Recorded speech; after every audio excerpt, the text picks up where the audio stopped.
So this past weekend, Marjorie Taylor Greene in Rome, Georgia, decided to hold a little Q&A with voters, get back in touch with the people in her state. And it was weird, man. It's like the nicest thing I can say about it. One of the voters, of course, stood up, asked Marjorie Taylor Greene, like, hey, what are you going to do about all this welfare fraud out there? I'm assuming that person was a transplant from New York, maybe, given that accent I used. But anyway, this idiot stands up and like, all this welfare fraud, which, by the way, doesn't exist. So Marjorie Taylor Greene decides, I'm going to use this as an opportunity to go after welfare. And here's what she had to say. They're moving further into those programs of socialism. They want to pay for childcare. They want to have a living wage. And these are things that are never going to solve problems, actually. No one will have any reason to go to work. Now, I'm going to continue reading her quote in just a minute, but she literally says, they want a living wage. That's not going to solve any problems. Do you know what the phrase living wage means? It means they go to work and they earn enough money to survive.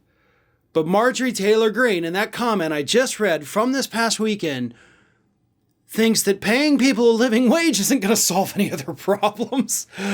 Sure. I think everybody always needs to be reminded, because people forget because she is so trashy, Marjorie Taylor Greene is a millionaire. She's a millionaire. So yes, it would make sense that she wouldn't understand why people making a living wage would see their livelihoods improve. And honestly, that's not even the stupid part.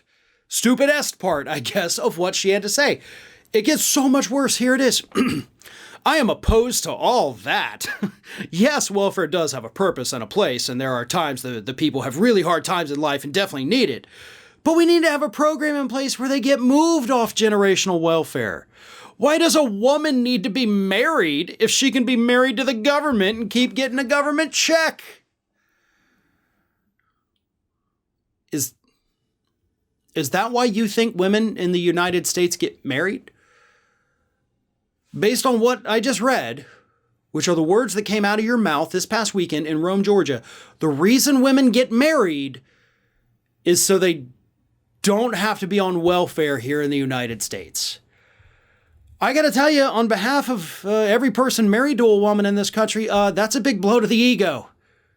Here I am thinking it was all about love, maybe my rugged good looks, but nope. It's just so my wife's not on welfare, which, being a teacher in the state of Florida, basically would ensure that if she were single, she would be on welfare because you Republicans pay her like shit.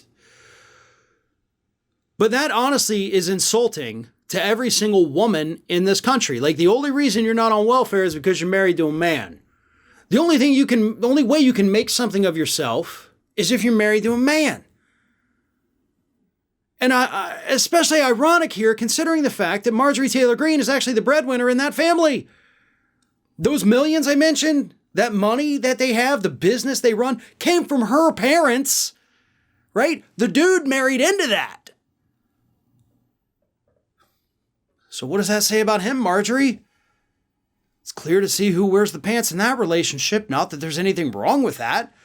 But stop acting like you're not doing the exact opposite of this. But let's be very clear here. Universal childcare would change people's lives. Living wages would change people's lives, and all of it would change for the better.